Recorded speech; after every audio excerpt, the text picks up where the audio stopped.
సరళ సంస్కృత అధ్యయనం. ఓం పాణిని వరరుచి కాత్యాయనులకు నమస్కారములు. 64వ తరగతిగా చదువుకుంటున్నాం. ఇంతవరకు జరిగినటువంటి తరగతుల యొక్క పీడిఎఫ్ లింకు, అలాగే వీడియో లింకు కూడా ఇవ్వడం అయినది. డౌట్ ఉన్న వాళ్ళు పాత ఒకసారి చూసుకోవాలి. డౌట్ లేకపోయినా కూడా లాంగ్వేజ్ కాబట్టి మళ్ళీ మళ్ళీ చూస్తూ ఉండాలి. సో 9 ప్రత్యయాలు చూసాము. ఈరోజు 10వ ప్రత్యయము 10, 11, 12, 13, 14 శత్రు ప్రత్యయం. శత్రు ప్రత్యయం అనేటటువంటిది వర్తమాన క్రియలో, యాక్షన్లో కర్తను సూచించడానికి వాడతారు. శత్రు ప్రత్యయం అనేది ఒక ధాతువుకి కానీ జోడిస్తే, ధాతువు అంటే రూట్ వెర్బ్, దానికి కానీ జోడిస్తే జరుగుతున్నటువంటి కర్త ప్రజెంట్ డూయర్ని చూపిస్తుంది. గమ్ అనే ధాతువునకు శత్రు ప్రత్యయం జరిస్తే గచ్చత్ అంటే వెళ్ళుచున్నవాడు. ఇంగ్లీష్లో చూడండి, the going person is my friend. The going person. The cooking lady is my mother. The playing boy is my grand son. అంటే ప్లేయింగ్, కుకింగ్, తర్వాత ఏమో గోయింగ్ అనేటటువంటి వర్బ్స్ అక్కడ కంటిన్యూస్ టెన్స్ని వాడడానికి చెప్పలేదు. I am going, I am playing, I am cooking దగ్గర వాడినట్టు కాకుండా క్రియగా వాడకుండా దాన్ని కర్తగా చేశాం. అదే ఇక్కడ కూడా గచ్చన్ బాలక, అలా పఠన్ బాలిక, అది వస్తుంది. శత్రు ప్రత్యయం అంటే అత్త అనే రూపం వస్తుంది. శత్రువులో షా ఉండదు, ఆ రుకారం ఉండదు. ఆ రెండు పోగానే ఆ శత్రు షాలో ఇష్పోతే ఆ ఉంటుంది, ఆ రుకారం పోతేనేమో ఈత్ ఉంటుంది. అత్ అనేటటువంటిది యాడ్ అవుతుంది. శ్రీలింగంలో అతి అని వస్తుంది. దాన్ని శత్రు శానొచ్చి రెండిటికి ఒకటే ఉపయోగము, అర్థము. ఏమిటి? దాన్నేమో వెర్బ్ని కర్తగా మార్చడం, మారుస్తూ జరుగుతున్నటువంటి స్థితిని సూచించడం. పరస్మైపది ధాతువులకైతే శత్రు ప్రత్యయం వాడతాము, ఆత్మనేపది ధాతువులకైతే శానత్ ప్రత్యయం వాడతాం. ఉభయపది ఉన్నదనుకోండి ఏదైనా, అప్పుడు దానికి శత్రు ప్రత్యయాన్ని వాడుకోవచ్చు, శానత్ వాడు. ఓన్లీ స్పెసిఫిక్గా ఆత్మనేపది ధాతువు అయితేనే శానత్ ప్రత్యయాన్ని వాడుకో. పరస్మైపది. గమ్ అనే ధాతువు వెళ్ళుచున్నవాడు, going man, the one who is going. గచ్చత్, అలాగే గచ్చంతి స్త్రీలింగం అవుతాయి. పఠత్ చదువుతున్నవాడు, పఠ్ ధాతు. ఆత్మనేపదిలో అవుతే శానచ్. సేవ్ సేవించుచున్నవాడు, సేవమాన. పఠత్ గచ్చత్, ఇక్కడ సేవమాన, what who is working. Difference ఏంటంటే ఇక్కడ శానచ్ వాడినప్పుడు అది విశేషణం అయిపోతుంది, శత్రు వాడినప్పుడు అది కర్తగా ఉంటుంది. విభక్తి రూపాలు కూడా ఉంటాయి. ఎందుకు? విశేషణమైన కర్త అయినా కూడా డిక్లెన్షన్స్ అంటే విభక్తి రూపాలు ఏర్పడతాయి. ప్రథమ ఏకవచనంలో పుంలింగం అవుతే గచ్చన్, స్త్రీలింగం అవుతే గచ్చంతి, నపుంసలింగం అయితే గచ్చత్ గచ్చత్ అనే రూపాల్లో ఉంటాయి. ప్రథమ ఏకవచనంలో గచ్చన్, గచ్చంతౌ, గచ్చంతః. గచ్చన్, గచ్చంతౌ, గచ్చంతః. నపుంసకలింగంలో అవుతే గచ్చత్, గచ్చంతి, గచ్చంతీ, గచ్చంతి. దీర్ఘం పెడితే ద్వివచనం, హ్రస్వం పెడితే తీలో గచ్చతి. స్త్రీలింగ శబ్దానికి గచ్చంతి, గచ్చంతౌ, గచ్చత, గచ్చంతః. మళ్ళీ చెప్తాను చూడండి. ప్రథమ ఏకవచనం అవుతే గచ్చన్, ప్రథమ ఏకవచనం అవుతే గచ్చన్ అని ఉంటుంది. ద్వివచనం అవుతే గచ్చంతౌ, బహువచనం అవుతే గచ్చంత. నపుంసకలింగము గచ్చత్, గచ్చంతి, గచ్చంతి. స్త్రీలింగంలో గచ్చంతి, గచ్చంతౌ, గచ్చంతః. ఉదాహరణలు చూద్దాం.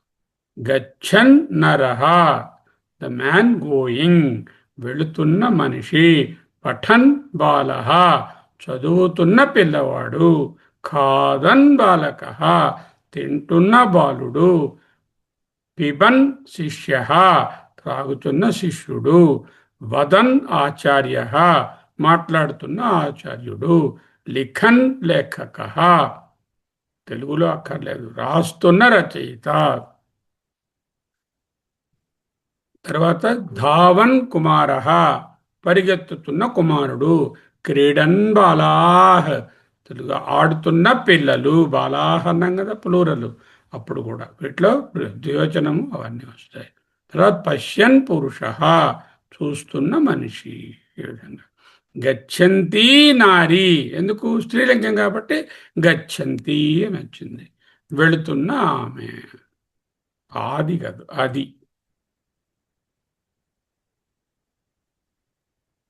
ఓకే, ప్రతి శబ్దము కూడా వర్తమాన కాలంలోని ప్రత్యయాత్మక రూపము, present active participle. Going, coming, going man, coming person, cooking lady, singing woman, dancing person అని రాసినప్పుడు అది పాస్ట్ ప్రజెంట్ యాక్టివ్ పార్టిసిపల్గా ఉంటుంది.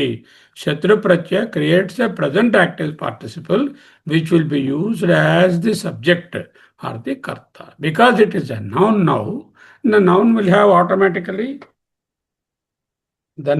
have automatically the three types of lingas: strilinga, pullinga and napumsakalinga. అంతేకాకుండా it will also have the number, gender and number, అంటే ఏకవచనం, ద్వివచనం, బహువచనం. అంతేకాకుండా విభక్తులు కూడా ఏర్పడతాయి.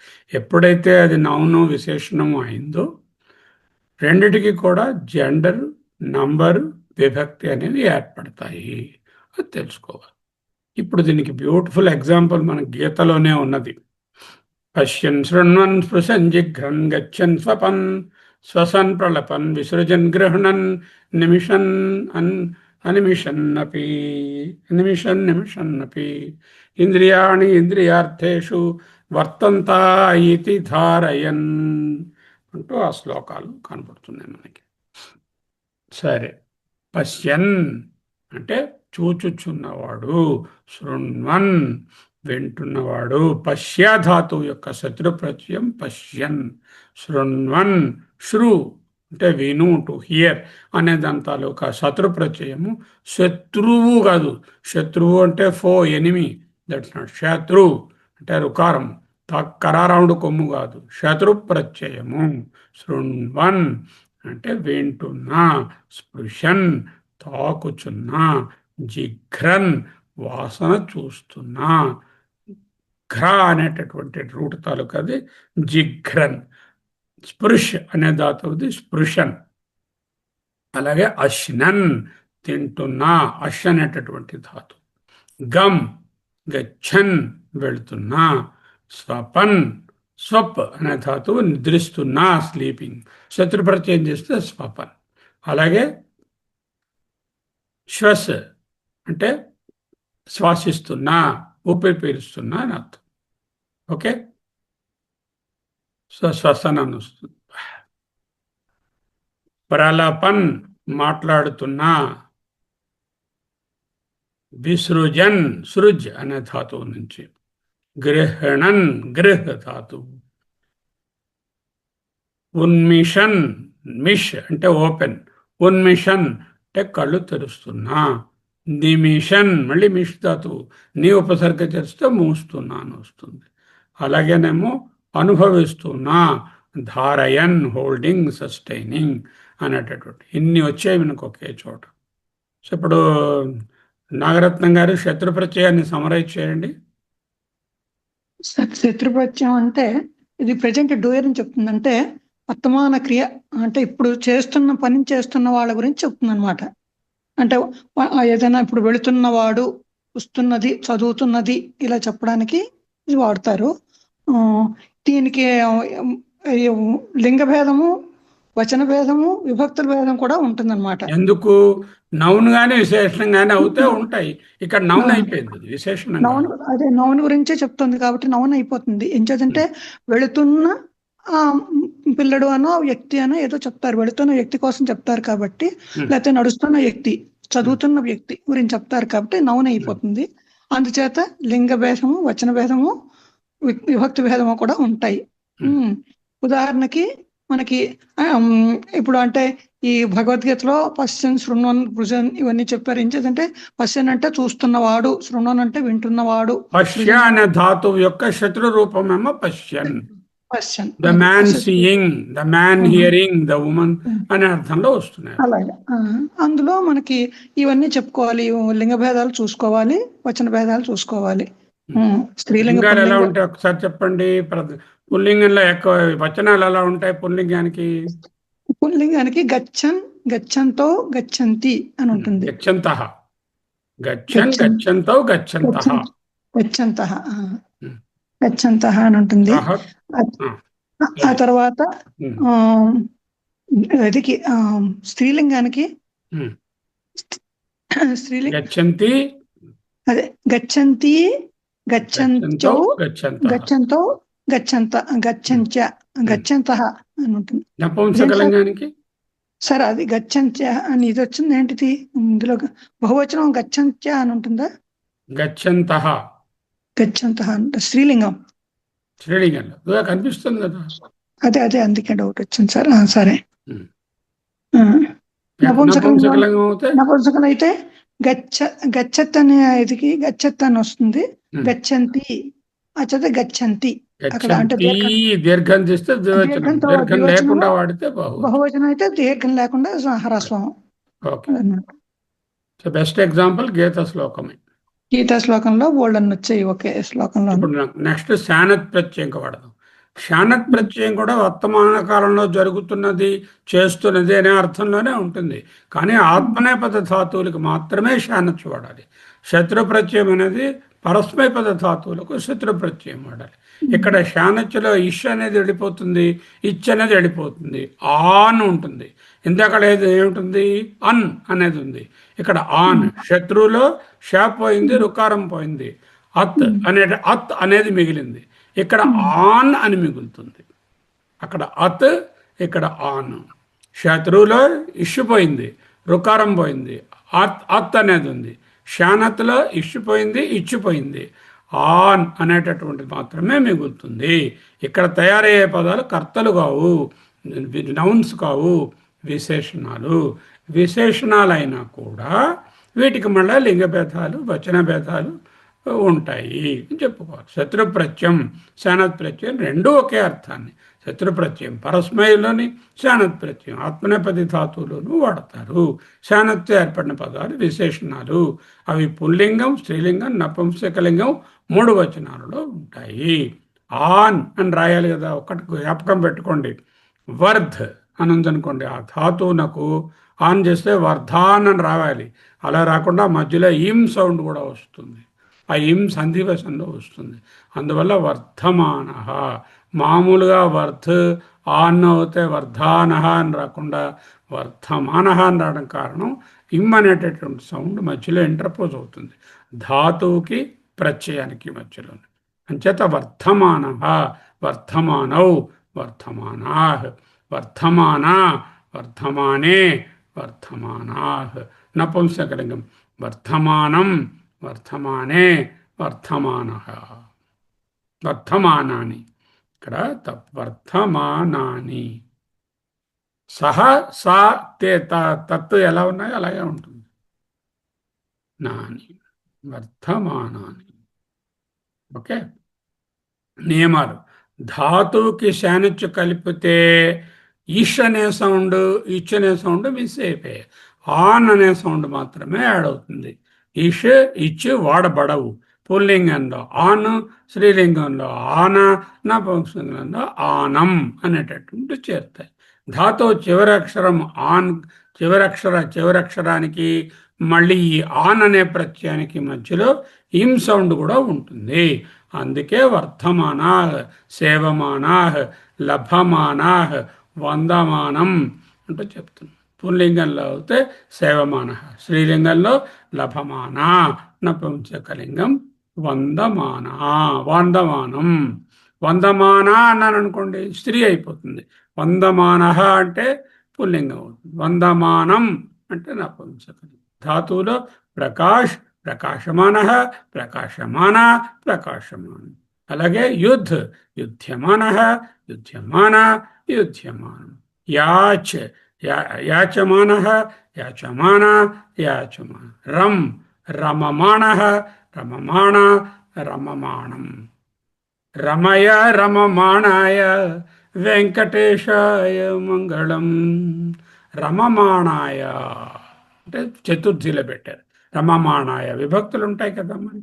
ద్యుతమానః ద్యుతమానాః ద్యుతమానం దీయమానః దీయమాన దీయమానం దీపమానః దీపమాన దీపమానం త్వరమాణః త్వరమాణ వక్త్రాణి తే త్వరమాణా విశంతి.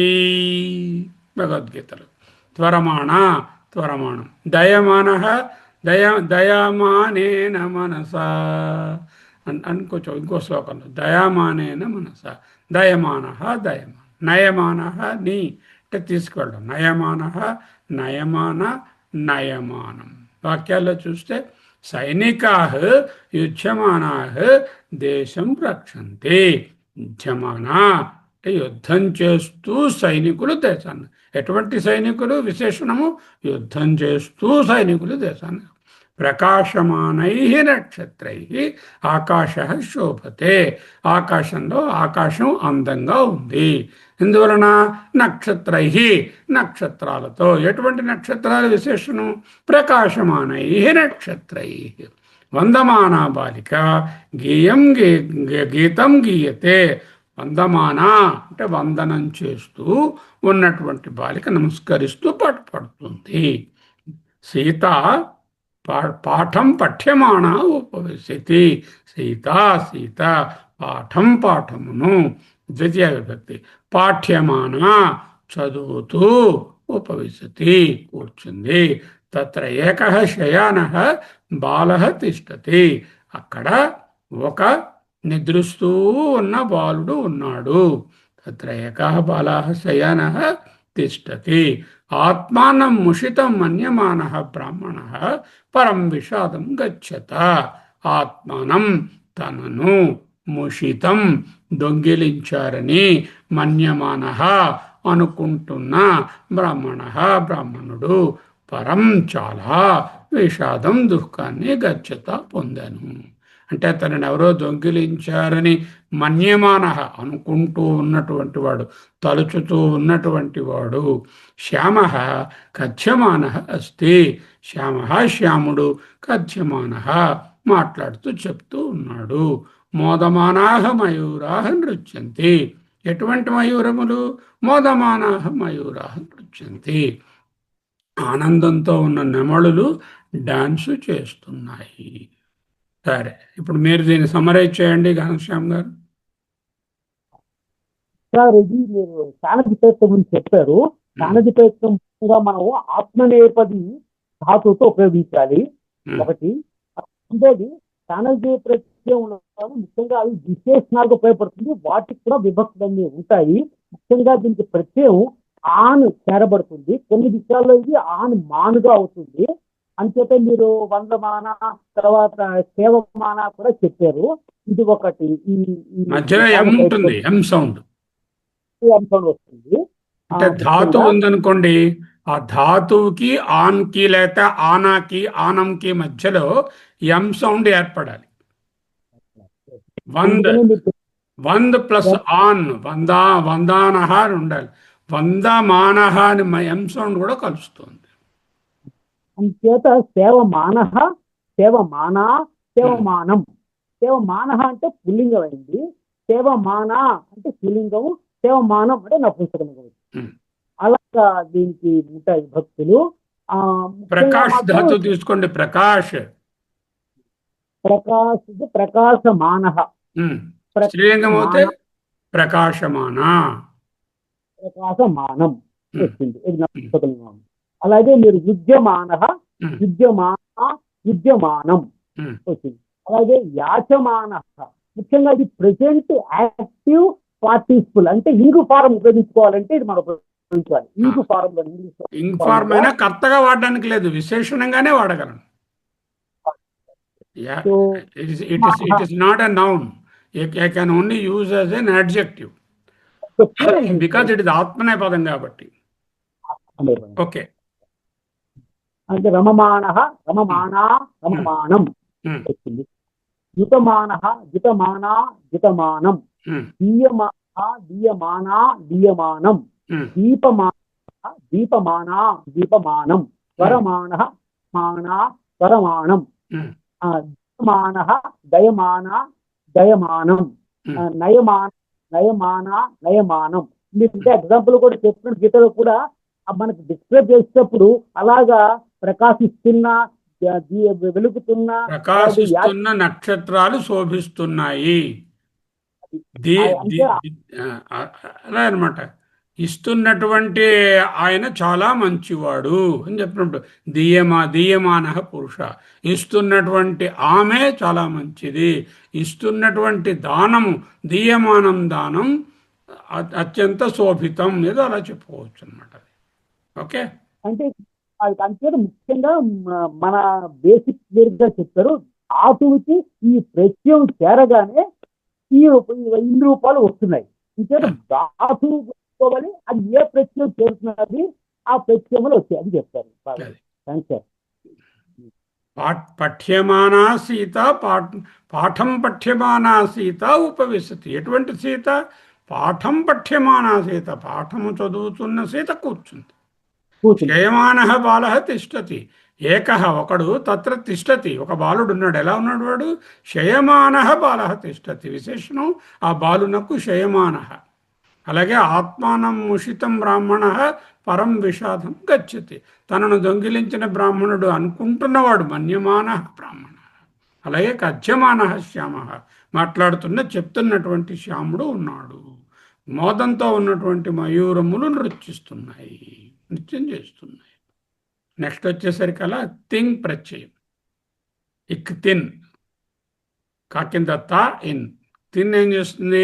యాబ్స్ట్రాక్ట్ నౌన్ ఫామ్ చేస్తుంది. మొదటిది ఇందాక శత్రు ఏం చేసింది? కర్తృపదాన్ని తయారు చేసింది, కంటిన్యూస్ టెన్స్ని చూపిస్తుంది, ప్రజెంట్ యాక్టివ్ పార్టిసిపుల్. రెండోది కూడా ప్రజెంట్ యాక్టివ్ పార్టిసిపులే, కానీ కర్తృపదంగా కాకుండా విశేషణంగా ఉంటుంది. మొదటిది ఆత్మనేయ పదానికి, మొదటిది పరస్మయ పదానికి, రెండవది ఆత్మనేయ పద క్రియలకు వాడుకోవాలి. శత్రు ప్రత్యయం వచ్చేసరికి, తిన్ ప్రత్యయం వచ్చేసరికల్లా ఇది యాబ్స్ట్రాక్ట్ నౌన్ ఫార్మ్ చేస్తుంది. యాబ్స్ట్రాక్ట్ నౌన్ అంటే ఏమిటి? సౌందర్యం, కుటిలత్వం, an idea, a concept, a quality, a state that cannot be perceived with the senses. సౌందర్యం, కుటిలత్వం. కుటిలత్వం అనేది ఒక కాన్సెప్చువల్ యాబ్స్ట్రాక్ట్ నౌన్, కానీ it is not a subjective noun. So this forms a objective noun. తిన్ ప్రత్యయం చేర్చినప్పుడు కర్తను సూచించదు. ఎందుకు? అక్కడ యాబ్స్ట్రాక్ట్గా ఉందంటే కర్మగానే ఉంటుంది. ఎటువంటి కర్మగా ఉంటుంది? భావకర్మ. అంటే యాబ్స్ట్రాక్ట్గానే ఉంటుంది. It is cannot be used as a subject. It will be only a కర్మ, దట్ ఓన్లీ ఏ భావకర్మ ఆర్ అన్ యాబ్స్ట్రాక్ట్ నౌన్గా ఉండి కర్మగా ఉంటుంది. కృతి, తిన్ రూపం, అర్థం కార్యం, సృష్టి. ఇంకొక దాని ఇంకొక టైప్ ఆఫ్ వెర్బ్ అది, అదే సేమ్ ఇది. కీర్తి, కీర్తి ఖ్యాతి. గతి, గమనం, మార్గం, అర్థం. తీసుకువెళ్ళడం. నీతి, అందుకే అంటారు కదా నీతి. నీతి అంటే ఏమిటి? నడిపించేదే నీతి. నీతిగా ఉండడు. నీతి అంటే ఏమిటి? నడిపించే మార్గం, అదే నీతి. సో నీతి అన్నది. అలాగే దృష్టి, సృష్టి, తృప్తి, భక్తి, తర్వాత భ్రాంతి, మతి, స్థితి, యుక్తి, స్తుతి. స్తుతి అంటే ప్రశంస. సో ఏమిటి ఏర్పడింది? ఇవన్నీ కూడా కృతి, కీర్తి అబ్స్ట్రాక్ట్ నౌన్స్, గతి, నీతి, దృష్టి, సృష్టి, తృప్తి, భక్తి. అంటే కంటికి కనిపించేవి కావు, ఇంద్రియాలతో గోచరమయ్యేటటువంటి. భ్రాంతి అంటే మానసికమైనటువంటి భావనలు, అటువంటి వాటిని అబ్స్ట్రాక్ట్ నౌన్స్ అని అంటారు. స్తుతి. ఓకే, వాక్య ఉదాహరణ. మాత భక్తౌ వ్యగ్రాస్తి. వ్యగ్రం అంటే నిమగ్నమై ఉండడం. వ్యగ్రాస్తి, నిమగ్నమై ఉన్నది ఎవరు? మాత. దేనిలో నిమగ్నమైనది? వంట క్రియలో నిమగ్నమైనది. దేనిని వినని ప్రశ్నిస్తే కర్మ వస్తుంది. ఇక్కడ ఎటువంటి కర్మ? భావకర్మ, వంట క్రియలో నిమగ్నమై ఉన్నది. శృతి ధర్మస్య మూలం, శృతి ధర్మమునకు మూలము.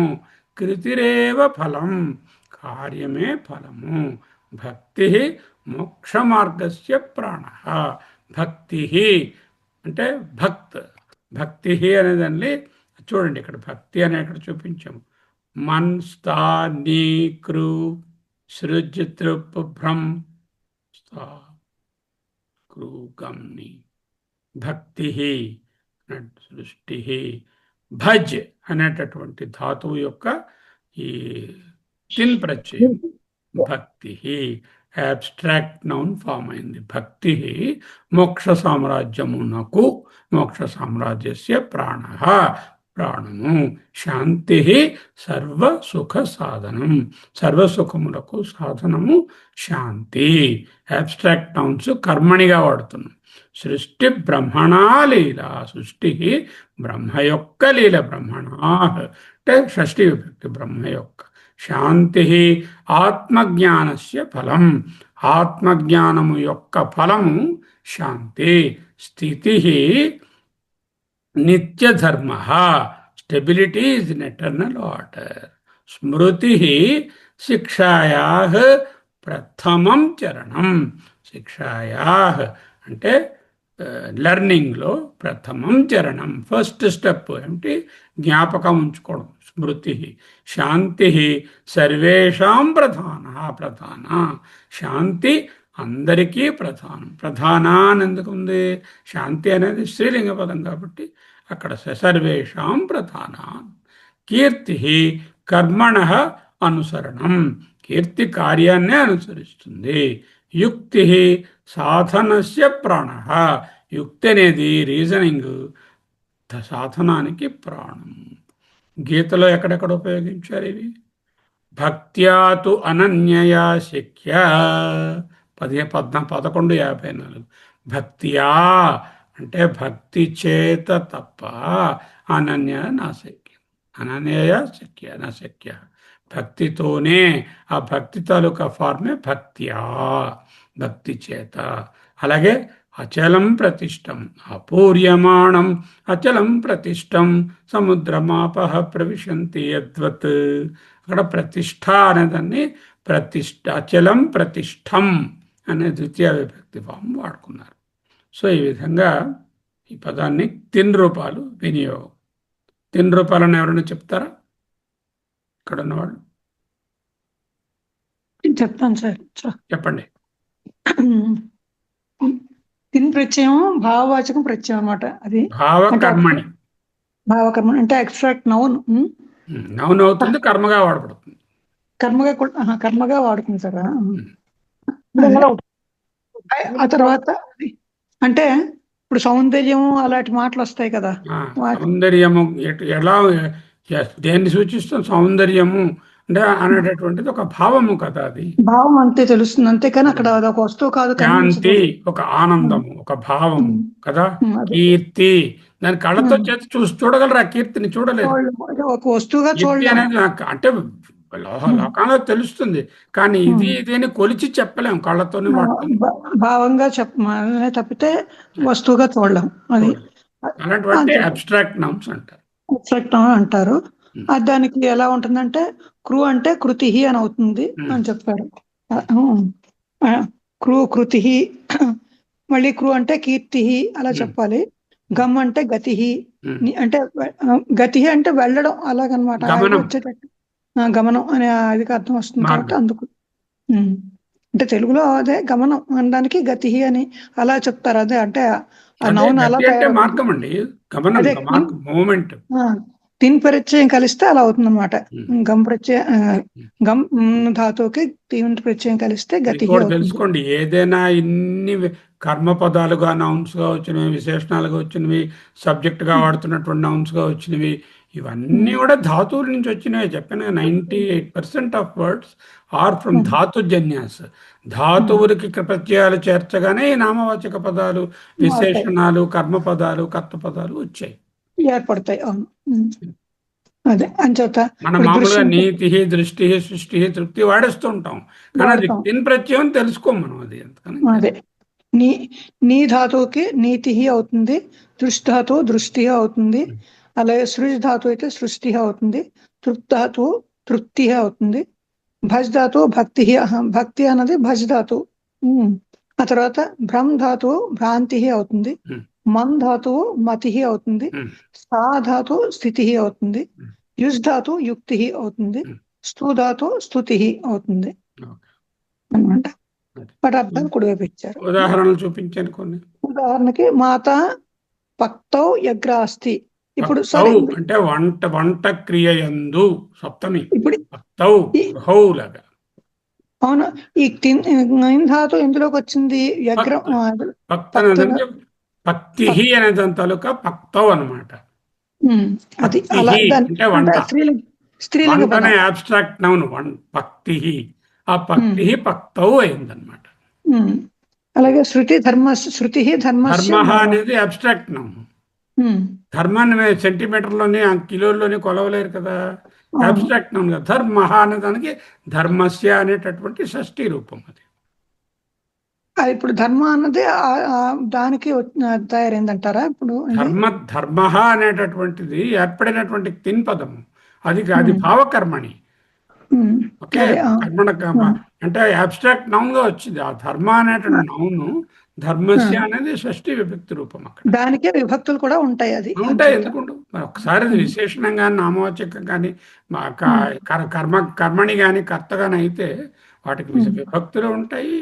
లింగ మిగతా భేదము వస్తువులు వచన లింగ భేదము ఉంటుంది. అదే వచన భేదము లింగ భేదము కూడా ఉంటుంది. ఉంటాయి. అంచేత కృతిరేవ ఫలం అంటే కార్యమే ఫలం. ఇప్పుడు ఇందులో కృతి అన్నదా వస్తుందా? కృతి ఏవా కృతిరేవ కృతియే కార్యమే ఫలము. అది అక్కడ కృతి అన్నది తినిపి వచ్చాము. ఏవకారం దానికి చేర్చారు సంధి వల్ల అంతకన్నా. అవును. అలాగే భక్తి మోక్ష మార్గస్య ప్రాణ. ఇప్పుడు భక్తి అన్నది ఇందాక భజధాతువుకి చెప్పాం కదా, తిన్ భజధాతు యొక్క తిన్ రూపము భక్తి. భక్తి అది శాంతి సర్వసుఖ సాధనం. భక్తి అనే దాని కిలోల్లోని సెంటీమీటర్లోని లేకపోతే సెకండ్లోని కొలవలేం కదా, అది కొలవలేము. దాన్నే అబ్స్ట్రాక్ట్ నౌన్ ఉంటుంది. అదే ఏ రకంగానూ తెలియదు, అది కాదు కాబట్టి కొలలేం కాబట్టి అదే శాంతి సర్వసుఖ సాధనం. అలాగే శాంతి అనేది కూడా బుద్ధి వచ్చిందన్నమాట, ఎక్స్ట్రా భావకర్మణి భావం అంచేత. అలాగే సృష్టి బ్రహ్మణ లీల అంటే ఇప్పుడు ఇందులో సృష్టి అన్నది కదా వస్తుంది సార్. అది సృష్టి అనే డైరెక్ట్ గానే ఉంది అక్కడ. సృష్టి అనేది బ్రహ్మ యొక్క లీల. అదే శ్రుధాతువుకి సృష్టి అయింది. శాంతి ఆత్మజ్ఞానస్య ఫలం. స్థితి ఈ భావవాచకమైనటువంటి ఫామ్ తయారైనప్పుడు అది ఒక్కొక్కసారి కర్మగా ఉపయోగించబడచ్చు, ఒకసారి కర్తగా కూడా ఫర్ ఎగ్జాంపుల్ ఇక్కడ సృష్టి అని ఉందనుకోండి, సృష్టి బ్రహ్మ యొక్క లీల అంటున్నాం, సబ్జెక్ట్ అయిపోయింది అక్కడ. అది అదే మరి అందుకే సబ్జెక్ట్ ఆబ్జెక్ట్ అవ్వాలని ఏం లేదు. భావవాచక భావమైనటువంటి నౌన్ గా అవుతుంది. Abstract noun can take the place of the కర్త or take the place of the కర్మ ఆల్సో. అదే అది గుర్తుంచుకోవాలి సార్. ఇంచేతంటే కర్మే అవుతుంది చెప్పకూడదు, భావవాచకం అవుతుంది. భావవాచక నామవాచకం ఫార్మ్ అవుతుంది. ఆ నామవాచకం కర్మ పద స్థానంలో వాడుకోవచ్చు, అయితే కర్త పదంగా కూడా వాడుకోవచ్చు. అదే ఇప్పుడు బ్రాహ్మణస్య లీల అన్నప్పుడు అక్కడ అదే కదా అయింది. శాంతి సర్వేషాం ప్రధాన. శాంతి సర్వేషాం ప్రార్థన. కీర్తి కర్మణ అనుసరణీయం. యుక్తి సాధనస్య ప్రాణ. ఇప్పుడు అందులో అంటే ఒక్కొక్క దాంట్లో ఏమిటి ఏది వచ్చాయని మనం తెలుసుకోవాలంటే యుక్తి. అక్కడ భావవాచక నౌన్ ఏంటంటే యుక్తి అయింది, అది చెప్పుకోవాలి. గీతలో అలాగే భక్తి అని చాలా సార్లు వస్తుంది. ఎక్కడ భక్తి అని వచ్చినా అది ఈ భజ్ ధాతు తాలూకా తిన్ ప్రత్యయము. అలాగే ప్రతిష్ట అనే మాట చాలా సార్లు వస్తుంది. ఇంకా ప్రతిష్ట అంటే స్థిరీక పదం అయింది కదా, అందువల్ల ప్రతిష్ట అని వస్తుంది. అది ఓకే. ఇంకా ధంగ్ ప్రత్యయం, ఘంగ్ ప్రత్యయం. ఘంగ్ ప్రత్యయం అంటే కర్తృవాచక కృత్ ప్రత్యయం. ఇది కర్తగా తయారవుతుంది. ఇది చేసినటువంటిది it will always be used as a subject. ఎలాగా? తక్ష అంటే కత్తిరించడం, తక్షకః కార్పెంటర్ కొయ్య పనివాడు, తక్ష చెక్కుట, తక్షకః వ్యాపారం, వణిజః గోప్ గోపః గోపాలుడికి గోప్ అనేటటువంటి రక్షించుట కాపాడుట అనే నౌన్ నుంచే గోపాలుడు. ఆయన ఎందుకు గోపాలుడు? పశువులు కాపరని అర్థం కాదు, మనల్ని కాపాడుతున్నాడు కాబట్టి గోపః అని చెప్పుకోవచ్చు. మామూలుగా గోపః అంటే కౌహారుడు. ఓకే. శిల్పము చేయవాడు శిల్పః, కృషకః, లేఖకః, నర్తకః, యాగః, గాయకః, సేవకః, శిక్షకః, భిక్షుకః, వక్త అక్కడ మారిని చూసారా? వక్త. నాయకః నడిపించేవాడు నాయకుడు. వీటన్నిటిలో వీడు ఏమిటయ్యారు? నర్తక, లేఖక, కృషక. ఇవన్నీ కూడా కృత్ప్రత్యయం చేరినటువంటి కృత్ప్రత్యయం చేరినటువంటి కర్తృవాచక పదములు. They can be used only as the subject. ఎప్పుడైతే కర్తృవాచక పదం అన్నామో దానికి మళ్ళీ స్త్రీ పుంలింగాలు ఉంటాయి, దానికి ఏమో నపుంసకలింగం ఉంటుంది, దానికి నంబర్లు కూడా ఉంటాయి. చూడండి, తక్షక వృక్షం చినత్తి. తక్షక కార్పెంటర్ చెట్టును కత్తిరిస్తున్నాడు. కృషక భూమిని కృషతి, కృషకుడు భూమిని దున్నుతున్నాడు. గోప గాహ పాలయతి, గోపుడు గోవులను కాపాడుతున్నాడు. గాయక గీతం గాయతి, గాయకుడు పాట పాడుతున్నాడు. శిక్షక బాలాన్ పాఠయతి, శిక్షకుడు పిల్లలకు బోధిస్తున్నాడు. లేఖక గ్రంథం లిఖతి, లేఖకుడు గ్రంథం రాస్తున్నాడు. సేవక గురుం సేవతే, సేవకుడు గురువుగారిని సేవిస్తున్నాడు. శిల్పి ప్రతిమాం నిర్మాతి, తయారు చేస్తున్నాడు శిల్పి. రాజా ప్రజా రక్షతి పాలయతి, రాజు ప్రజలను కాపాడుతున్నాడు. రజక వస్త్రాన్ని ధావతి, వస్త్రములను రజకుడు. అన్నీ కూడా కర్తవాచక పదాలుగా వాడుకున్నాం. ఏమిటి ప్రత్యయం? ఇది ఘంగ్ అనే ప్రత్యయం చేరగా ధాతువుకి తక్ష అనే ధాతువుకి తక్షక, అలాగే వణిజ, గోప, శిల్ప, ఇవన్నీ పదాలు వచ్చాయి. మీరు ఒకసారి పదాన్ని పట్టుకొని ఏ ధాతువు అయి ఉంటుంది అని వెనక్కి కూడా చూస్తూ ఉండొచ్చు. అలా చూస్తే జ్ఞాపకం ఉంటుంది. ఇంకెవరైనా చెప్పండి. ఘంగ్ ప్రత్యయం చెప్పండి. చెప్పంటారా సార్? యాక్చువల్గా ముఖ్యంగా 3 గుర్తుంచుకోవాలి మనము ఈ ఘన్ ప్రత్యయంలోని. ఒకటి, అది భావవాచకాన్ని చూపిస్తుంది, అతని వృత్తి ప్రొఫెషన్ చూపిస్తుంది. మూడోది ఆ పర్సన్ గా చెప్తుంది. ఎప్పుడు పుల్లింగలోనే ఉంటుంది ఈ ఘన్ ప్రత్యయం. మనం తీసుకుంటే ఇక్కడ టక్స్ తీసుకుంటే తక్షక అంటే వడ్రంగి అయిపోయాడు తక్షక. బట్ అలాగే మనం వణిజ్ అంటే ఈ వణిజ్ అనే జాబ్ తీసుకుంటే వణిజహ అయిందనమాట దీనిలోని. ఆ ముఖ్యంగా ఆ గోప్ గోపహ అయింది. అలాగే శిల్పహ ఉంది. క్రూ కృష్ అంటే కృషక ఉంది. ప్రాయుత లేఖక అంటే రాసే రైటర్ అయిపోయింది. నర్స్ నృత్యం చేయుట నర్తక అయింది. యజ్ఞం యాగ అయింది. గాయ్ అంటే పాడడం కానీ గాయక అయింది. అలాగే సేవ్ అంటే సేవక, డిపెండెంట్ సేవ చేసే వాడు. శిక్షక టీచర్ అయింది. అలాగా ఇది బయటిది. అది మీరు ఇప్పుడు చెప్పారు. అయితే వృత్తి చూపిస్తున్నారు కొన్ని చోట్ల మనకి, కొన్ని చోట్ల ఏమో నేచర్ ముఖ్యంగా చూపిస్తున్నది. నేచర్ అంటే భావము చూపిస్తున్నది. అలాగే పర్సనల్ చెట్లు పుల్లింగము. ఇది ఘన్ ప్రత్యయము అంటే ధాతువు ప్లస్ ఘన్ ప్రత్యయము వస్తే మనం అనుకునేది వద్ద వస్తాము. అది సార్. ఇంకా ఆఖరి ప్రత్యయం ఖల్ ప్రత్యయం. ఇది కర్త, గుణం, భావం వంటి విభిన్న ప్రయోజనాలతో ధాతువుల పదాలను సృష్టిస్తుంది. కర్తపదం కావచ్చు, గుణం కావచ్చు, భావం కావచ్చు. ఖల్ ప్రత్యయంలో ఇక్, ఎల్లు లోపిస్తాయి. ఈ కల్లో ఏముంది? ఇక్కుంది తీసేసాం, ఎల్లు తీసేసాం, ఇంకేమైంది? ఆ ఒకటే ఉంది, ఆ ఒకటే చేరుతుంది. చర్ plus Khal చరహ, ధృ plus Khal ధరహ, స్మృ plus Khal స్మరహ, వహ్ plus Khal వాహః, చర్ చరహ, ధృ ధరహ, సృ సృ సరహ, దివ్ దివః, స్మృ స్మరః, వహ్ వాహః, పత్ పతః, జి జయః.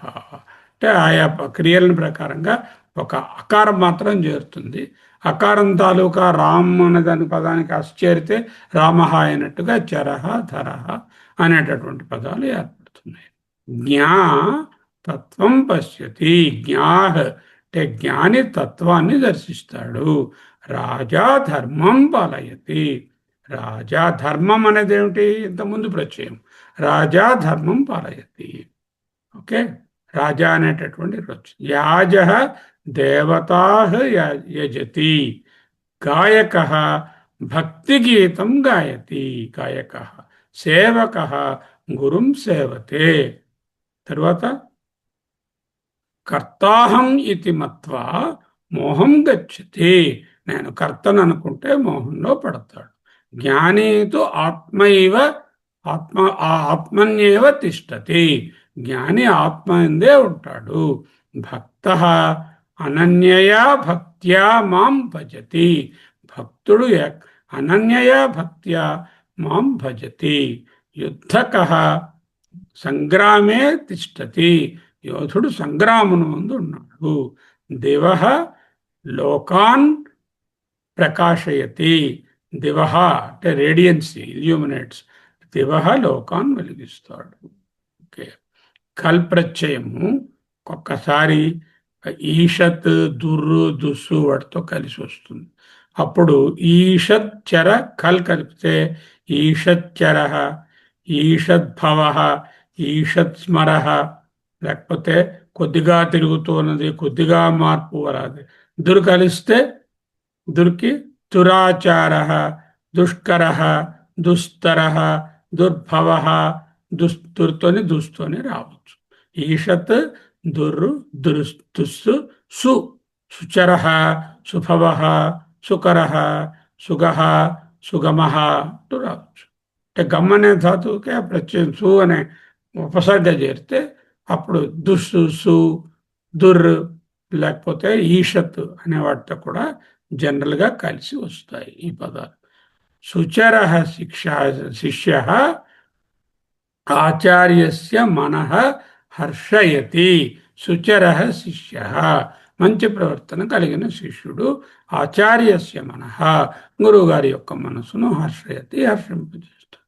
సుకర ఉపాయ సాధకానాం ఉపయోగకరం, సుకర ఉపాయ సులభమైన ఉపాయము, సాధకానాం సాధకులకు ఉపయోగకరం.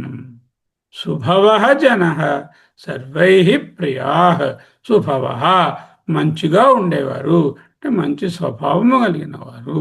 జన మనుషులు, సర్వై అందరికీ, అటువంటి జన మనుషుడు అందరికీ కలవాడు, అందరికీ ప్రియుడు అంటూ చెప్పుకుంటాం. సో 5వ ప్రత్యయం. సో ఈనాడు 5 చూసాము. ఒకసారి రివ్యూ చేసేస్తే మనం పెద్ద టేబుల్కి వెళ్ళిపోతాం. ఇప్పుడు చేయమంటారా సార్? చేయండి సార్ చేస్తారా? చేయండి. అది హరి ఓం సార్. అదే ఈ చెప్పండి. కల్ప్రత్యయము నేను చెప్పనా సార్? చెప్పండి అమ్మా.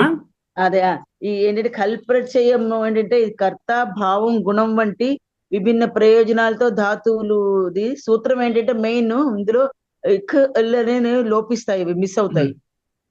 అంటే కేవలం అంటే ఇలాగా చర్ ప్లస్ కల్ అంటే చరహ అని వస్తుంది.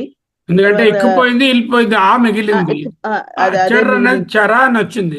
చర తాలూకా ప్రథమ విభక్తి ఏంటంటే పుల్లింగ రూపము చరహ అన్నమాట. చరహ అదే అదే. తర్వాత ధూ plus Khal ధరహ, స్ము plus Khal స్మరహ, వహ plus Khal వాహహ అన్నమాట.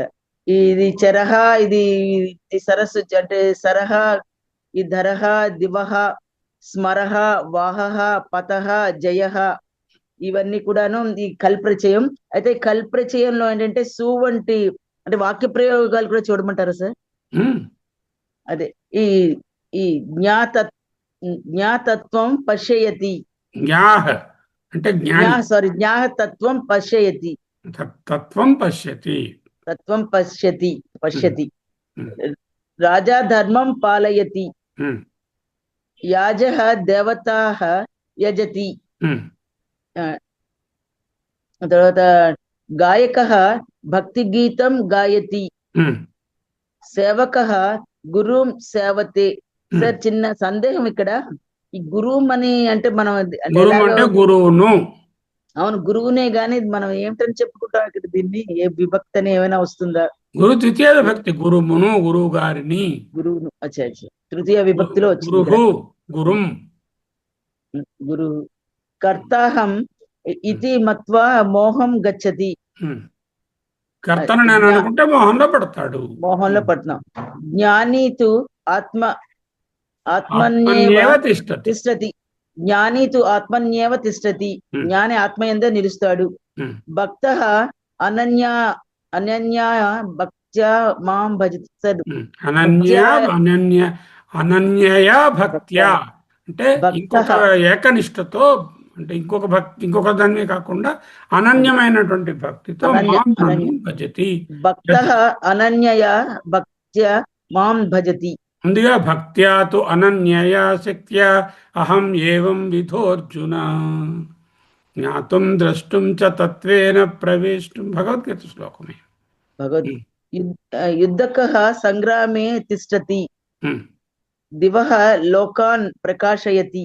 ఉమ్, అది ఇందులోని ఈ సు అనేటువంటి కల్ప్రచయంలోని ఇంకోటి అంటే సు వంటి ఈషత్తు, ఉపపదాలతో దుర్రు, దుస్సు, సు కూడా చాలా ఈషద్దు, దుస్సు ఉపసర్గలుగా వచ్చినప్పుడు ఉపపదాలతో కూడా కలిస్తే ఇది వాడతారు, కల్లే వాడతాం. కల్లే వాడతారు. నామరూపాలు అంటే మనం వీటికి మారుతుంది అనమాట, ముందు ముందు యాడ్ అవుతాయి అనమాట. ఈషచ్చరః, ఈషద్భవః, ఈషత్స్మరః. ఈషత్స్మరః. అలాగే అంటే కొద్దిగా దుశ్చరః, మనకు అర్థం వస్తుంది, కొంచెం దుష్కరః, కొంచెం అని. దుస్తరః, దుస్తహః, దుర్భవః. దురాచారః, దుష్కరః. అలాగే సు మంచివాడు, సుచరః, సు అంటే మంచి అని. సుభవః, సుభవః, సుకరః, సుకరః, సుగమః. సుగః, సుగమము అంటున్నాం కదా. సుగమః అంటే ఈజీగా అన్నమాట. ఆ, సుగమము. అది సుచరః సుభవ అంటే మంచి స్వభావం.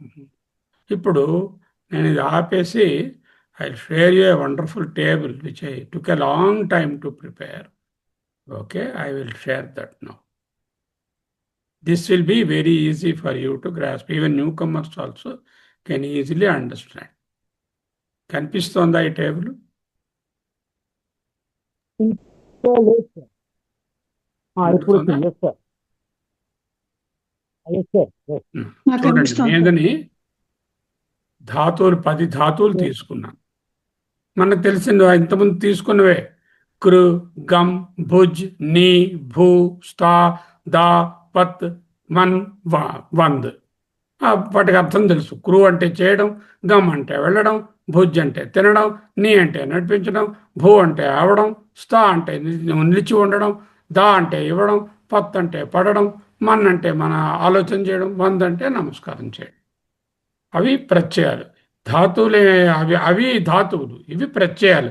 తుమున్ను, త్వా, ల్యప్, ల్యుట్, తబతు, తా, అనియర్, చెవత్, యత్, శత్రు, షానచ్, తిన్, గన్, ఖల్ అనే 14 ప్రత్యయాలు. 14 ప్రత్యయాలు ఇంటూ 10 ధాతువులు. సరే, ఒక్కసారి చూడొచ్చు. ఇప్పుడు మీరు ఏం చేస్తారంటే తుమున్ ప్రత్యయాన్ని తీసుకుని వరాసగా చదవండి. ఒకళ్ళు చదవండి తుమున్ని. ఒక్కొక్క ధాతువు చెప్పి ఆ ప్రత్యయం రూపం ఎలా ఉంటుందో చెప్పి అది ఏమిటో చెప్పండి. Okay sir. ఫస్ట్ క్రూ ధాతువు కర్తం. తుమున్ ప్రత్యయం అంటే ఏమిటి ముందు చెప్పండి నాకు. ప్రత్యయం అంటే ఏదైనా ఒక పనికి ఉండుటకు, చేయుటకు, with the intention of, with the purpose of. వస్తుంది. దాని మెయిన్ మీనింగ్ ఇంట్రెస్ట్ అన్నమాట. అది చేయాలి అనే ఇంటెన్షన్ తో చెప్పినప్పుడు అది వినాలి, చేయాలి, ఉండాలి, ఇవ్వాలి అనే ఇంటెన్షన్ ఉన్నప్పుడు అది వాడతాం తుమ్మున్ ప్రత్యయం. Okay, okay. ఇది అవ్యయం. ఇది కరెక్ట్. తుమ్మున్ ప్రత్యయం డజంట్ హ్యావ్ ఎనీ విభక్తి ఆర్ ఎనీ ఏకవచన, ద్వివచన ఆర్ లింగ భేదాలు ఉండవు. అది అవ్యయం కాబట్టి. చెప్పండి.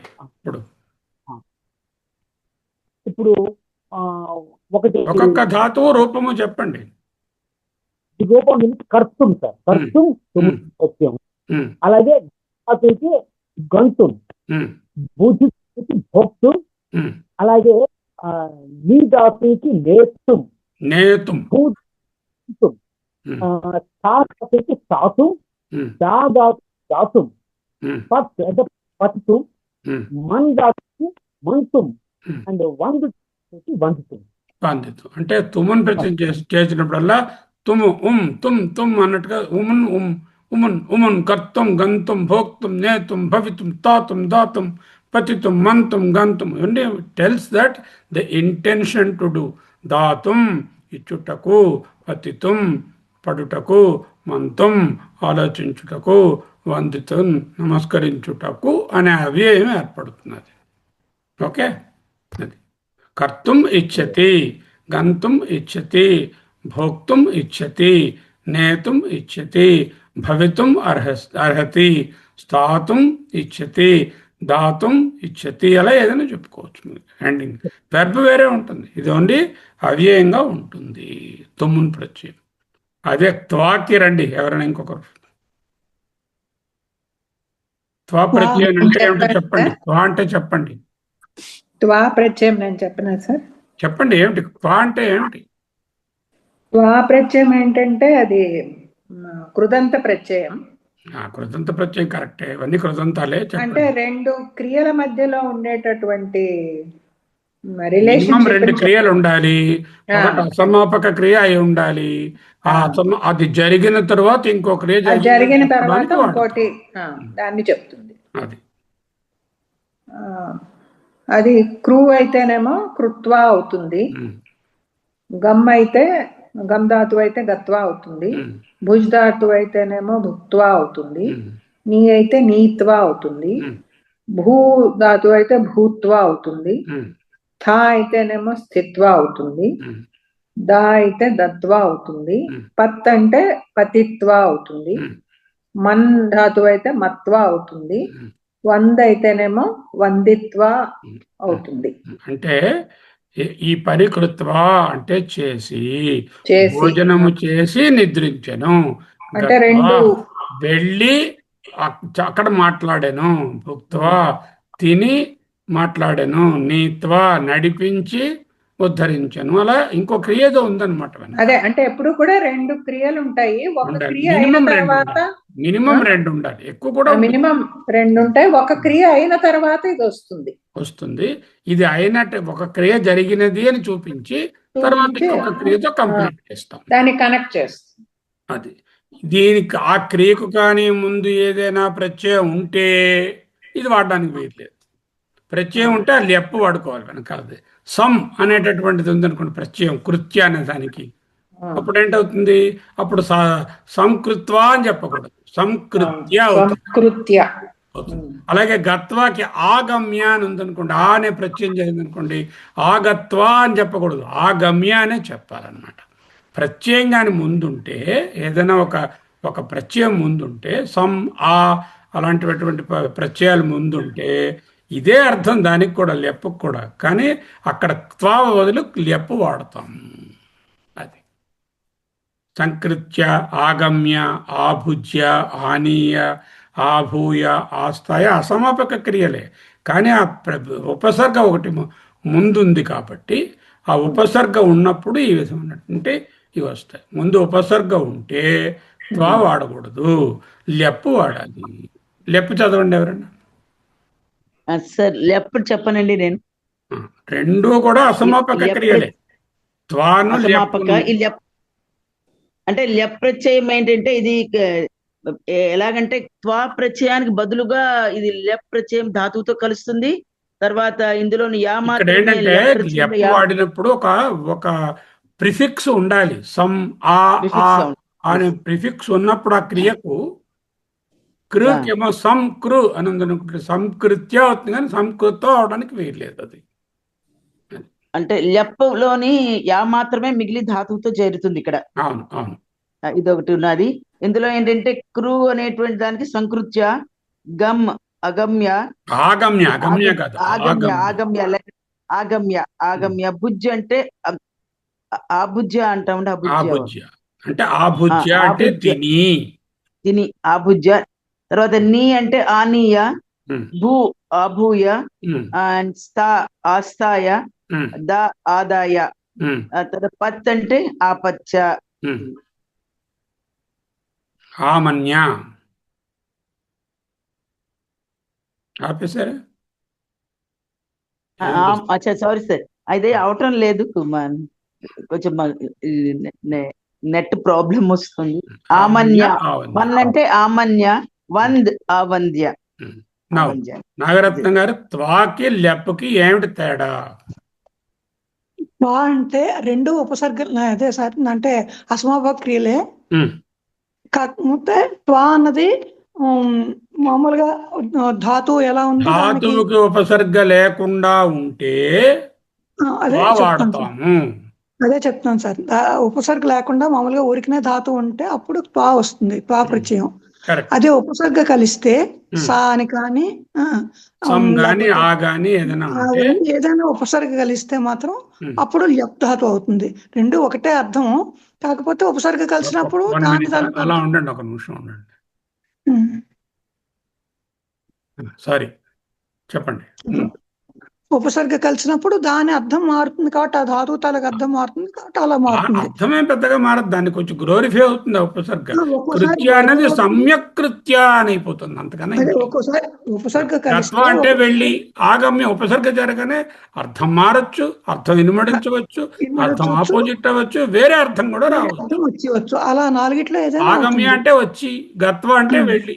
వెళ్ళి అంచేత అర్థం ఇక్కడ అర్థం వ్యతిరేకం.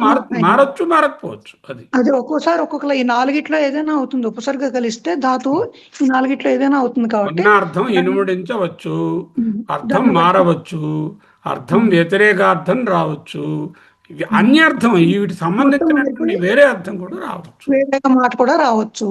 అలా ఏది వచ్చినా సరే ఇంకొక ఐదోటి కూడా ఉంది, ఎలా ఉన్నది అలాగే కూడా ఉండొచ్చు, ఏమీ మార్పు ఉండదు, అది ఇది డిటోగా కూడా ఉండొచ్చు. అది కూడా అది అది అలా ఎలా అయినా సరే లెప్పు ప్రత్యయం వస్తుంది అనమాట అక్కడ. అది త్వాకు బదులు లెప్ వస్తుంది అప్పుడు ఆ ఉపసర్గ ఉంటే. అప్పుడు సేమ్ అదే అన్నమాట. అంటే అది కూడా అసమాపక క్రియే. ఉండండి, కృత్వా బదులు త్యా వస్తుందని చెప్పాలి వెంటనే మీరు. కృత్వా సంకృత్య, గత్వా ఆగమ్య, భుక్త్వా ఆభుజ్య, నీత్వా ఆనీయ. వెరైటీ ఉంది కదా దాంట్లో, ఎండింగ్ ఉంది. అది యా వస్తుంది అక్కడ, త్వాకు బదులు యా వస్తుంది అని చెప్పి అది పట్టుకుందాం, బాగానే పట్టుకుందాం. లుట్ అనే ప్రత్యయం చేరిస్తే చెప్పండి మీరు, ఘనశ్యాం. సార్, నృత్యం అంటే నృత్యం ముఖ్యంగా దీనిలోని ధాతుకి ఒక నఫార్మ్ వస్తుంది సార్. నృత్యం అంటే మన గమ్ ధాతు తీసుకుంటే దానికి గమనం వస్తుంది అనమాట. అలాగే బుద్ధి ధాతుకి భోజనం, నీ ధాతుకి నయనం, అలాగే భూ ధాతుకి భవనం, తా ధాతుకి స్థానం, ధాతుకి దానం, అండ్ ధాతుకి పతనం, మన్ ధాతుకి మననం, వన్ ధాతు అవ్యయం కాదు, అది ముఖ్యంగా తీసుకోవాలి. పఠన ధాతు ఇచ్చాను అనుకోండి, ఏంటవుతుంది? పతనం. పఠనం, పఠనం. పిబ్ అంటే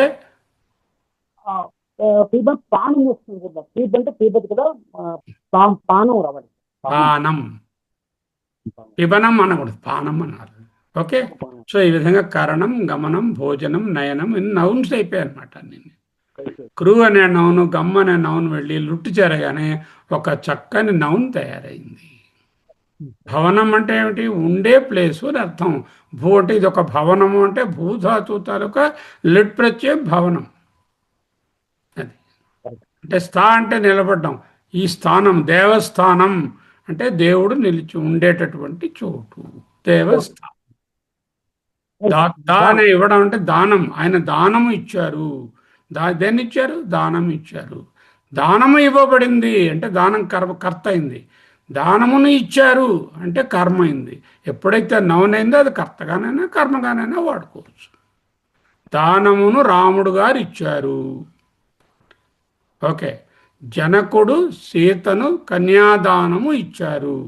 కన్యాదానం ఇచ్చారు అంటే అక్కడ జనకుడు కర్త, దానం ఇవ్వడం అనేది కర్మ అయింది. లేకపోతే దానము మంచి లక్షణము అని అనుకోండి, దానం కర్త అయిపోతుంది. So it can be a కర్త or it can be a కర్మ also, because it is a noun. అది ఓకే. తర్వాత చూడండి, తవతు ప్రత్యయం. తవతు దేన్ని సూచిస్తుందండి? ఎవరైనా చెప్పండి.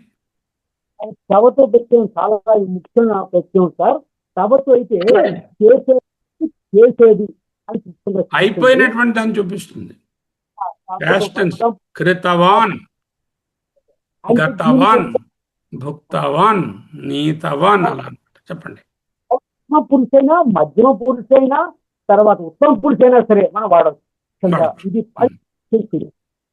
ఇది ఒక పాస్టివ్ చూపిస్తుంది. సో కృతవాన్ అంటే కృతాదు కృతవాన్. అదే ఒక హీనంగా అయితే కృతవతి అని చెప్పాలి. కృతవతి, గతవతి, భుక్తవతి, నీతవతి, భూతవతి, స్థితవతి, దత్తవతి, పతితవతి, పతవతి, వందితవతి అలా వస్తుంది. నపుంసకలింగం అవుతే అదే కానీ నపుంసకులైతే కృతం అని కొడుకొస్తుంది. కృతం చేసి తర్వాత అలాగే మనకి ఇక్కడ గమ్ అయితే గతం అని చెప్పొచ్చు. అలాగే భుక్తం అని చెప్పొచ్చు భోజనానికి అనమాట.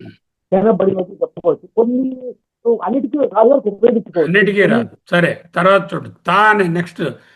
ఇంకెవరైనా చూడండి, తా అనే ప్రత్యయం, తా ప్రత్యయం. సార్ ఇంకెవరు చెప్తారా? నేను చెప్పండి సార్. చెప్పండి.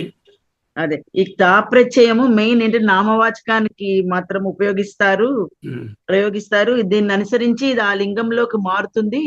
ఇందులో తా మాత్రమే మిగిలి ధాతువుతో చేరును. ఇది అని అంటే నాకు చాలా సోఫార్ ఆఫ్ మై రిమెంబరెన్స్ అదే గుర్తున్నది బాగా.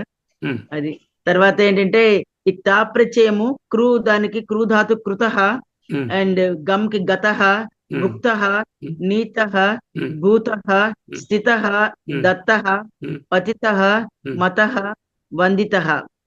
తర్వాత సార్ ఇది అవడానికి ముందు చిన్న మాట చెప్పేసి నేను విరమిస్తా. చాలా ధన్యవాదాలు సార్. చాలా టైం పట్టిందండి ఇవాళ నాకు. మొత్తం పొద్దున్నంతా ఇదే పట్టిస్తుంది. అనియర్ ప్రత్యయం చూడండి. అనియర్ ఏం చెప్తుందండి నాగరత్నం గారు? అనియరు అంటే ఇది చేయదగినది, తెలుసుకోదగినది, వినదగినది, తినదగినది, చేయగలిగినది. దగినది కెన్ ఆల్సో. చేయగలిగినది, చేయదగినది, చేయగలిగినది కెన్ ఆల్సో. సిఏఎన్ కెన్ కూడా అదే చెప్తుంది అన్నమాట. అదే రెండు సార్, చేయదగింది కానీ చేయగలిగింది కానీ అలా రెండిట్లో ఏది చెప్పాలన్నా అనియర్ ప్రత్యయం వాడాలి. అంటే కృత్ ధాతు అంటే కరణీయం, గమ్ ధాతువుకి గమనీయం అంటే ఇప్పుడు కరణీయం అంటే ఇది చేయవలసింది, చేయదగినది, ఇది అలాగనమాట చెప్పడం వస్తుంది. అలాగే గమనీయం అంటే వెళ్ళదగినది, వెళ్ళదగిన ప్రదేశం ఏదైనా చెప్పాలి అనుకున్నప్పుడు గమనీయం అని చెప్తాం. భోజనీయం, నయనీయం, భవనీయం, స్థానీయం, దానీయం, పతనీయం, మనీయం కాదు, మననీయం. అదే తప్పు పడ్డది. మననీయం ఎన్నిసార్లు చెక్ చేశాను దీన్ని. పర్వాలేదు సార్. మననీయం, వందనీయం అని ఇలా వస్తుంది. అంటే ఏంటంటే ఇప్పుడు వందనీయం అంటే నమస్కరించగలిగినది, నమస్కరించదగినది రెండు కూడా. భోజనీయం అంటే భుజించగలిగినది, భుజించదగినది, తగినది అని రెండు రకాల అర్థాలు కూడా చెప్పుకోవచ్చు. గమనీయం అంటే వెళ్ళగలిగినది, వెళ్ళతగినది.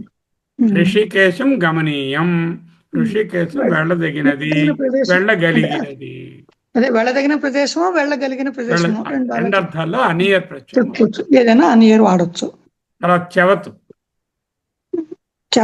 చెవత్ అంటే కూడా అంటే చెవత్ అంటే అప్పుడు వెళ్ళవలసినది అని చెప్పడానికి మస్ట్ విధి చేయవలసింది తప్పనిసరిగా విధివాక్యం చేయవలసింది. కర్తవ్యం అది విధివాక్యం. చేయవలసినది క్రోధ గంతవ్యం పోతే కర్తవ్యం, వెళ్ళవలసినది మస్ట్ భోక్తవ్యం మాట అలాగే. ఇంప్రెషన్ అంటే కంపల్సరిగా తప్పనిసరిగా చెయ్యాలి అని ఇంప్రెషన్ చెప్పడానికి విధివాక్యం అన్నమాట. ఇంప్రెషన్.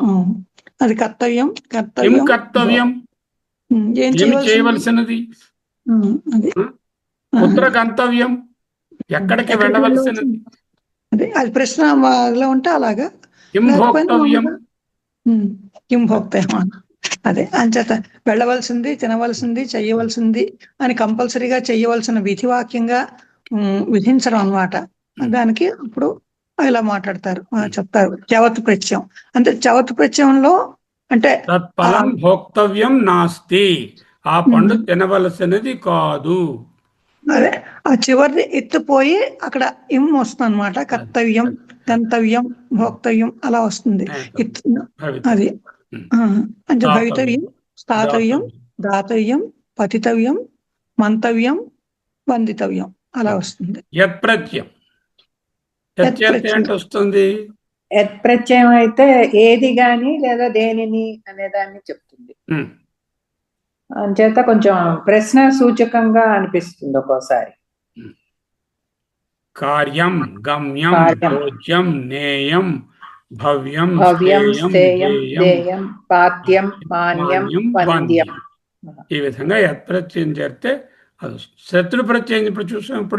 శత్రు ప్రత్యయం చేరిస్తే ఏంటి వస్తుంది? శత్రు ప్రత్యయం దేనికి తీసుకొస్తుంది? ఆత్మనేపథ పరస్మైపద క్రియ అవుతేనే దీన్ని వాడాలి. ఆత్మనేపథ క్రియ అవుతే ఇది వాడకూడదు. ఓకే. అంచేత గీత శ్లోకాలు తిన్నవాడు గచ్చన్, వెళ్ళినవాడు, చేసినవాడు గచ్చన్, వెళ్ళినవాడు, భుంజన్ అంటే భుజించినవాడు, నయన్, భవన్, తిష్టన్, దదత్, పతన్, మన్యమానః, పతన్, వందన్. అనేది ఒకటి తేడాగా ఉంది. మన్యమాన కాదు, మన్యన్. మన్యమాన అనే కిందది. అది చిన్న సందేహం సార్. ఇప్పుడు ఇందులో ఇదిలో శత్రు ప్రత్యయంలో మీరు ఇందాక అంటే ప్రెజెంట్ టెన్స్ లో ఉంటుంది అన్నారు కదా, వెళుతున్నవాడు అని. అంటే cooking man, eating boy, playing grandson అన్నట్టుగా అక్కడ అంటే ప్రెజెంట్ యాక్టివ్ పార్టిసిపుల్. అదే మరి అంటే ఇప్పుడు మీరు చెప్పింది వెళ్ళినవాడు అని చెప్పారు. అందుకని వెళ్ళినవాడని కాదు, గచ్చన్ వెళుతున్న బాలుడు, వెళుతున్నవాడు, చేస్తున్న మనిషి, తింటున్న వ్యక్తి, నయన్ నడిపిస్తున్నవాడు, నయన్ కాదు నీయన్. అదే ఇప్పుడు చేస్తున్న నేయన్, ప్రస్తుత కాలంలో చేస్తున్నది అంటే నడిపిస్తున్నాడు. భవన్ ఉంటున్నవారు, తిష్టన్ దదన్, దదత్ దదన్. అదే అంటే వర్తమాన కాలంలో జరుగుతున్న దాని గురించి చేస్తున్న కాలంలో క్రియాపదం కాదు, వర్తమానంలో ఉన్నట్టుగా ఉన్న నౌన్ ఫామ్. ఇప్పుడు చేస్తున్న పని చేస్తున్న మనిషి, వ్యక్తి. పతన్ పడుతున్న ఆకు, ఆలోచిస్తున్న విషయం, నమస్కరిస్తున్న వ్యక్తి, జరిగిపోయినది కాదు, ఇప్పుడు నమస్కరిస్తున్న భక్తుడు. అంటే ఆ పని జరుగుతోంది కానీ అది పని మీద ఇంపార్టెన్స్ కాదు, దర్ ఇస్ సంథింగ్ ఎల్స్. వందన్ భక్త, నాకెవడు మద్భ్రాత, నా తమ్ముడు కర్తను సూచిస్తుంది కానీ ఇప్పుడు జరుగుతున్న పని అదే. శత్రు ప్రత్యయం అనేది జరిగినప్పుడు జరుగుతున్న దాన్ని ఒక యాక్టివ్ పార్టిసిపుల్గా తీసుకొస్తుంది. అదేమిటి? కర్తపదంగా ఉండొచ్చు, కర్మపదంగా కూడా ఉండవచ్చు. సానచ్ వచ్చేసరికల్లా విశేషణంగానే ఉంటుంది. అది కుర్వాణ, గచ్చమాన, పుణ్యాన, తిష్టము ఈ రెండిటికి రాయలేదు. ఎందుకు రాయలేదు? ఆత్మనేపద క్రియలు, పరస్పర క్రియలకి ఇది వాడకూడదు, ఆత్మనేపదికే వాడాలి. అంచేత అక్కడ గ్యాప్స్ పెట్టాం. ఓకే. వందమాన. దీని ప్రత్యయం ఇప్పుడు చెప్పుకున్నాము. దీని నుంచి ఒక కృతి, గతి, భుక్తి, నీతి, భక్తి, స్థితి, దత్తి, పత్తి, మతి, వందితి అని వచ్చి దీని ప్రత్యయాలు చేస్తాయి. ఖంగ్ చేరితే గమః, భోగః, నయః, భావః ఇక్తిన్ ప్రత్యయాలన్నీ కూడా ఏంటంటే భావవాచక పదాలు అవుతాయి. అంటే మెషరబుల్గా ఉండవు, ఇంద్రియాలకి తెలిసేటట్టుగా ఉండవు. అది నీతి అని ఉందనుకోండి, నీతి అంటే ఏమిటంటే నడిపించేది నీతి. అది అలాగే ఘంగ్ ప్రత్యయం చేస్తే కార గమ భోగ నయ భావ స్థాయ దాన పాత వంద. ఇంకా కళ్ళు అయితే కార్యం గమ్యం భోజ్యం నేయం భావ్యం స్థేయం దేయం పాత్యం మాన్యం వంద్యం. ఇప్పుడు కరెక్ట్గా ఉంది, తప్పులేం లేవు. ఇంకా ఇప్పుడు ఇలా దీన్ని ఏం చేయాలంటే మీరు ఇలా చదవడం మొదలెట్టాలి. ఓకే, ఒకే ధాతువుని తీసుకుంటాను. కత్తం, ఓహో ఇది తుమున్ ప్రత్యయము, ఇది అవ్యయము, ఇది ఇంటెన్షన్ టు డూ అనేది చూపిస్తుంది. కృత్వా అసమాపక క్రియ, చేసి అనే దాని అర్థంలో చెప్పబడుతుంది. దీని తర్వాత ఇంకో క్రియాపదం ఉండాలి, అప్పుడే ఇది పూర్తవుతుంది. సంకృత్య ఉపసర్గ చేరినప్పుడు దీన్ని వాడుకోవాలి. ఏదైనా ఒక ప్రత్యయం ముందు ప్రిఫిక్స్ లేకపోతే ఇది వాడము, ప్రిఫిక్స్ లేకపోతే అది వాడుకుంటాము. కృత్వ ప్రిఫిక్స్ ఉంటే సంకృత్య ఇవి ఈ ప్రత్యయం వాడతాము. అలాగే కరణం, కృతవాన్, కృత, కరణీయం అంటే చేయవలసినది, చేయగలిగినది. చేయవలసినది అంటే కర్తవ్యం, చేయదగినది, చేయగలిగినది అంటే కరణీయం. కార్యం కుర్వన్, కుర్వాణ కృతి, కార కార్యం. సరే, ఇలా ఒక్కొక్కటి జాగ్రత్తగా చూసుకుంటూ ఇలా నిలువుగాను అడ్డుగాను చదువుకోవడం చేయండి. చేస్తే మీకు డౌట్స్ వస్తాయి, డౌట్స్ వచ్చాక పెట్టండి. Okay, excellent sir, excellent. This is a very great effort అండి. there is nowhere this is available in any book or anywhere. So what we have to do, take dhatu, take the krudanta pratyaya in the Panini and type it here. Again take another dhatu, take its krudanta, all krudantas, or take one dhatu and look at all the pratyayas, type. Take another dhatu, like that 10 dhatus I have taken. అదే ఇప్పుడు అన్ని ధాతువులు ఒకే ధాతువు అన్నిటిలోనూ అన్ని ప్రత్యయాలతో ఒకే ధాతు అన్ని ప్రత్యయాలను చూడొచ్చు. చూస్తే ఒకే ప్రత్యయాన్ని రకరకాల వేరు ధాతువులకి అప్లై చేస్తూ ఉంటే ఎలా ఉంటుంది. అదేలేండి, మీరు 2 రకాలుగా రాసి పెట్టారు, చక్కగా బాగుంది. 10 ధాతువులు పెట్టారు. కానీ నేను అంటుంది ఏంటంటే అన్ని ప్రత్యయాలతోటి ఒకే ధాతువుని ఒకసారి చూస్తే మనకు ప్రత్యయాల్లో తేడా తెలుస్తుంది. మాట ఎలా అంటే ఏమిటి, సంకృత్య అంటే ఏమిటి తేడా తెలుస్తుంది. కదా, కర్తం సెంటెన్స్ అంటే తెలుస్తుంది, కరణీయం అంటే తెలుస్తుంది. దాని అర్థాలు తెలిసి సెంటెన్స్ చదవాలన్నా, సెంటెన్స్ రాయాలన్నా, లేకపోతే ఏదైనా మనకు తెలియాలి అంటే అవన్నీ ప్రత్యయాలు తెలియాలి. ఇప్పుడు ఫలానాది నేను చేయవలసినది అని అన్నారు అనుకోండి, చేయదగినది అన్నారు అనుకోండి, కరణీయం వాడాలి. చేసి తీరాలి అంటే కర్తవ్యం అని వాడాలి. ఆ తేడా తెలియాలి. పని అని చెప్పాలంటే కార్యం అని వాడాలి. కుర్వన్ అంటే చేసిన వాడు అని అర్థంలో చెప్పాలంటే కుర్వన్ అని చెప్పాలి. కుర్వన్ అపి నలిప్యతే అంటే ఎవరైతే సంఘం లేకుండా ఉంటాడో కుర్వన్ చేసిన వాడైనప్పటికీ నలిప్యతే, లిప్యతను పొందడు, లేపాన్ని పొందడు. అదే ఆ మాటల అర్థం తెలియాలి అంటే ఇలా వరుసగా అదే శత్రు శానత్యం ఒక్కటే, కానీ శానత్య అయితే ఆత్మనే పదంకి, శత్రు ప్రత్యయం అయితే పరస్మయ పదానికి అని తెలుసుకొని అవన్నీ కూడా ఈ టేబుల్ పట్టుకున్నారంటే మీరు మొత్తం ఈ లాస్ట్ 15 క్లాసులు 15 అంటే అది 14 ప్లస్ రివ్యూ క్లాసులు 3, 17 క్లాసులు సారాంశం ఇది. టేబుల్ తో పాటు అంటే నా ఉద్దేశం అనుకోను, ఒక్కొక్క దానికి మీరు ముందు వివరణ ఇచ్చారంటే అది కూడా ఆ డాక్యుమెంట్ మొత్తం 14 ఉన్నాయి. ఆ డాక్యుమెంట్ లో ఆ డాక్యుమెంట్ ఇది 2 ఇచ్చిస్తే వివరణ కూడా అందులో ఉంటుంది. వెనక్కి నేర్చుకుంటే కానీ ఊరికనే టేబుల్ వచ్చేసినా అప్లై చేయడం చేత కాదు. లేదు, అక్కడ చూడాలి. కర్తుమని ఎప్పుడు వాడారు, ఆ తుమ్మని అంటే ఏమిటి, ఇదేమో ఫలానా ఏదైనా చేయాలి, చేయదగిన సారీ ఇంటెన్షన్ టు డూ అనే అర్థంలో ఉంటుంది. అర్థం అయితే అది తెలిస్తేనే అప్పుడు ఊరికనే కంఠస్థం పెట్టేస్తే రాదనమాట. అది నేర్చుకోమని తెలిస్తే దానికి లింగ వచన విభక్తులు ఉండవని తెలుస్తుంది.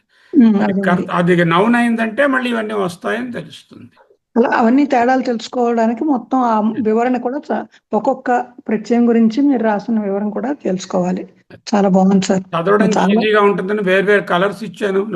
అంటే ఇలా కన్ను ఇలా వెళ్ళడానికి ఒక కలర్ లో ఉంటే ఈజీగా ఉంటుంది. అవునండి, చాలా బాగా చేశారంటే మా కోసం ప్రత్యేకంగా శ్రమపడి ఇది అంటే టైం పడుతుంది. అసలు టైం దొరకలేదు నాకు, వేరే క్లాస్ ఉండడం వల్ల. ఇవాళ అవును పొద్దు నుంచి చెప్పండి. మరేం పని లేదు, ఇదే పని.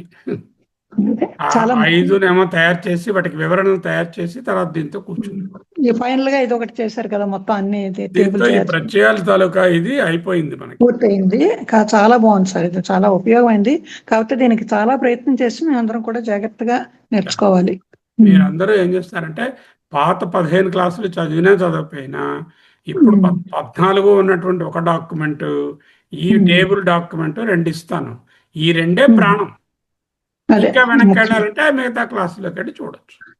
అదే ఇవాళ మొత్తం అంతా ఒకేసారి రివిజన్ చేశారు కాబట్టి అది ముఖ్యమైనది, అర్థమైంది సార్. అంటే ఒక టీచర్ ఎలా ఉండాలంటే he should try and see maximum possible ways to give in a summary way to the students so that they will be able to grasp.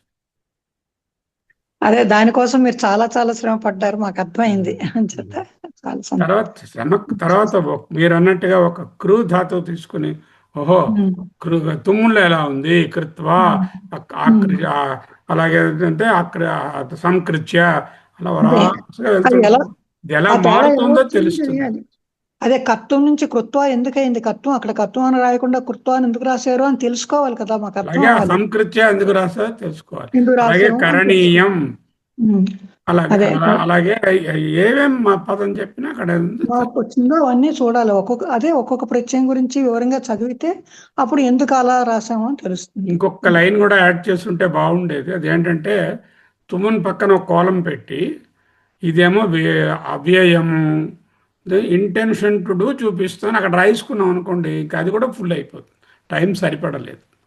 పర్వాలేదు, మీరు మొదట ప్రతిదానికి వివరణ ఇచ్చారు కదా సార్, అవి కొంచెం జాగ్రత్తగా చదువుకోవాలి.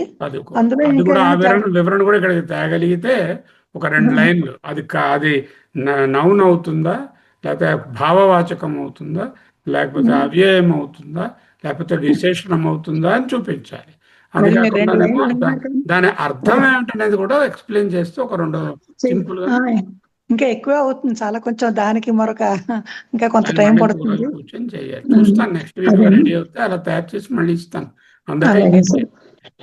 చాలా చేద్దాం బాగుంది సార్. అనుకున్నాను కానీ అప్పటికే టైం అయిపోయింది, చేయలేదు. అవును, చాలా ఇదిగా ఎక్కువ, ఇంకా అది అయితే చాలా చాలా ఎక్కువ అవుతుంది సార్. అంటే కొంచెం 10 × 14 140 ఫార్మ్స్ నేను పెట్టాను తప్పు లేకుండాను. అవును సార్. అది నమస్తే ఏమండి సార్, ధన్యవాదాలు. ఘనశ్యామ్ ఏమంటారు? ఒకటి చాలా చాలా కష్టపడి చేశారు, కానీ ఎంతో ఈనాడు చదివిన ఇన్ఫర్మేషన్ మీరు సంగ్రహంగా ఇచ్చారు. అయితే ఇంకోటి మనకు ఏంటంటే ఈ ఒక్క టేబుల్ వల్ల కొన్ని వందల అర్థాలు కూడా చెప్పారు మీరు. అది ముఖ్యంగా అంటే శాస్త్రీయ గొప్పతనం. అది ఎందుకంటే ధాతువులు పక్కన ఇచ్చారు కదా, ధాతువుని తీసుకుని ఎన్ని రకాలుగా వాడొచ్చో చూపించారు.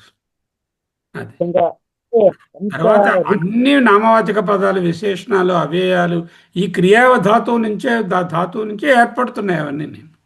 దానం అనేటటువంటి ఒక నామవాచక పదము, కర్మగా కర్తగా కూడా వాడుకునే పదము, దా అనేటటువంటి ధాతువు యొక్క రూపము. No language has got like that. చేయండి, ఎఫర్ట్ చేయండి. నెక్స్ట్ క్లాస్ ఏంటంటే ఇక కొత్త పాఠం ఉండదు, ప్రశ్నలు జవాబులు. నేను ఒక చూపిస్తాను అన్నమాట, చూపించే సెంటెన్స్ ఇందులో ఏ ప్రత్యయం వాడబడింది, ఏమిటి అర్థం, అలా 50 వాక్యాలు చూపిస్తాను. అంటే వచ్చే వారం నుంచా సార్? వచ్చేవారు ప్రయత్నం చేయాలి. అయితే నేను మీరు చూపిస్తాను. ఇవి బాగా చదువుకుంటే కానీ దానికి ఆ పరీక్షలో చేయలేరు. అంటే అదేంటంటే మన సంస్కృత సెంటెన్సే చూపిస్తాను, తెలుగు సెంటెన్స్ కూడా ఉంటుంది. కాదు, ఇప్పుడు మామూలుగా చెప్పారు కదా ప్రలాపన్, విసృజన్ అంటే అలాంటివి ఏమిటి అని అడుగుతారు, అడిగితే దానికి చెప్పాలి. అర్థమైంది సార్. అలాంటి సెంటెన్సెస్ 50 ఎన్ని వీలవుతే అని తయారు చేస్తాం. ఒక సెంటెన్స్లో అది 1, 2 కూడా ప్రత్యయాలు ఉండొచ్చు ఒక్కొక్కసారి. ఉంటే ఆ ప్రత్యయాలను పట్టుకోవడం, వాటి అర్థం ఏమిటో చెప్పుకోవడం, తెలుసు ఏ ధాతువుతో వచ్చిందో చెప్పడం. సార్ కొంచెం తక్కువ చేయండి సార్, అంటే అన్ని ఒకేసారి అంటే సరే ఒక 20 చేద్దాం పోనీ. చేసి అవి మేము 20 వాక్యాలు డ్రిల్ చేస్తే మరొక వారం కంటే మరో 20 చేద్దాం. వాటి అదే అందరి చేత 50 అంటే ఒకసారి కష్టపడిపోతారు. ఒకరి ఇద్దరేనే కాకుండా అందరి చేత త్వరగా చెప్పండి. అందరూ చదువుకుని ఉంటే ఇప్పుడు ఇవాళ ఆవిడ మాట్లాడారు, ఎవరు అదే సుబ్బలక్ష్మి గారు చాలా ఎక్కువ చెప్పారు, చక్కగా చదివారు ఆవిడ. చదివారు, బాగుంది. చదువుకుని జ్యోతి పద్మజీ మేడం కూడా మాట్లాడినట్టున్నారు. ఆవిడ వచ్చారు, అదే ఆవిడ ఆలస్యంగా వచ్చినా ఆవిడ కూడా ఏమో పర్వాలేదు. చెప్పారు. అదే మరి విశ్వనాథన్ గారు కూడా అంతే. మాట్లాడొచ్చు, అందరూ మాట్లాడు. అమూల్య అస్సలు మాట్లాడటం లేదు క్లాసుల్లో.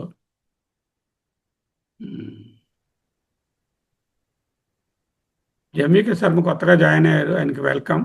అండ్ ఏం లేదు బాబు, నువ్వు ఈ డాక్యుమెంట్స్ రెండు గట్టి పట్టుకున్నావంటే ఇప్పుడు నేను ఇవ్వబోయేవి లాస్ట్ 2-3 క్లాసుల్లో రివ్యూ అయినవి చూపిస్తాను, అవి చూసుకో. కనుక sure sure yeah, definitely you will get it. I think you have the intention to progress. Definitely you will get it. Sure Let's try and do it next Monday. Some 20 sentences only I will take. And these will represent 14 కదా మనకున్నాయి ప్రతి 28 sentences we will take. ఒక్కొక్క దానికి రెండు వచ్చేటట్టు చూస్తాం. ఈ 28 sentences ఒక ఆర్డర్లో ఉండవు. ముందేమో కరణీయంది ఉంటుంది, ఇంకో చోటేమో కృత్వాది వస్తుంది, ఇంకో చోటేమో తుమున్ ప్రత్యంది వస్తుంది. అలా వస్తాయి అన్నమాట. ర్యాండమ్ ఆర్డర్లో పడేస్తాను వాటిని. ఇదే పరీక్ష సార్, పరీక్ష ఇదే టెస్ట్ పరీక్ష. అంటే అలాగే కదా ఉంటుంది కదా మరి. అలాగే అంతే. ర్యాండమ్ ఆర్డర్గా పడేస్తాను నేను. అదే కానీ అదే అతను శర్మ గారు అయితే కొంచెం డాక్టర్ ఎంబీకే శర్మ గారు మొదటి నుంచి మీరు మొన్న అన్ని ఇది ఇచ్చారు కదా, అవన్నీ చదివితే చాలా ఈజీగా చూస్తారా ఉంటుంది. ఒకటి ఈ వివేక చూడమని ఆల్రెడీ 150 ఇస్తే 40 వీడియోలు కంటిన్యూస్ గా చూశాడు ఆయన లాస్ట్ 15 days లో.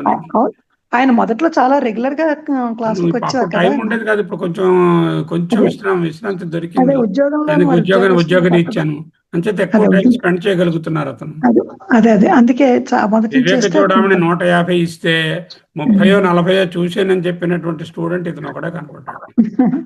సరే, చాలా బాగుంది సార్. చూసి అట్లా క్వశ్చన్లు అడుగుతున్నాడు, డౌట్స్ ఇలా ఉన్నాయి, ఇలా ఎందుకు చెప్పారు అలా చెప్తారు. అంటే పూర్వం కూడా చాలా సార్లు క్వశ్చన్స్ అడుగుతుండేవారు, అతను అడిగిన క్వశ్చన్స్ వల్ల మా అందరికీ లాభం ఉండేది, మీరు చెప్తూ ఉండేవారు అప్పుడు. Definitely thanks. Very nice. You are making effort. Nothing comes free. You have to make an effort to learn either the language or the Atma Jnana. Both of them. Both have a purpose. They have a very profound good purpose. If you know Sanskrit only, you can understand the scriptures. If you understand the scriptures only, you can practice the scriptures. అదే చెప్తుంటారు, the student is ready, the Guru will come searching the student అన్నట్టుగా అది రెడీగా ఉండాలి. అది ever readiness ఉండాలి. Effort చేయకుండా ఏదో ఆ టైంకి వచ్చి కూర్చుందాంలే, ఏదో చెప్తే విందాంలే, ఇక్కడి నుంచి ఇలాగే పడిపోతుంది, లోపల కూడా ఎంటర్ అవనివ్వకుండా ఉంటే ప్రయోజనం లేదు. ఇన్వాల్వ్మెంట్ కావాలి దేనికైనా. ప్యాసివ్గా ఫోన్లో జాయిన్ అయ్యి కూర్చుని వేరేదో వేరేదో కార్యక్రమంలో ఉండేటట్టయితే జాయిన్ అవ్వద్దండి దయచేసి ఎవరైనా సరే. Please don't mistake me. I don't want inattentive participant. Anyone, if you want, you can devote the time, only sit here. Otherwise, better do something else which is useful to you. No problem. Okay. Ghanshyam గారు ఏం చేద్దామా? జయతు భారతం, జయతు సంస్కృతం. చాలా ఇచ్చారు, మంచి బాగా చెప్తారు. Material కూడా రెడీ ఉంది మాకు. మీరు ఏం చేయాలంటే ఈ వారం రోజుల్లోని రెండో రోజుకి తీసుకోండి. ఇవాళ 2, రేపు 2, అలా 7x2 14. ఆ 14ని తరోగా చదువుకొని ఒక 10 వాక్యాలు మీరు మననం చేసుకోండి. నేను ఇచ్చే వాక్యాలు అందులోనే ఉంటాయి, వేరెక్కడా ఉండవు. ఆల్రెడీ చెప్పిన వాక్యాలే ఉంటాయి. ఓకేనా?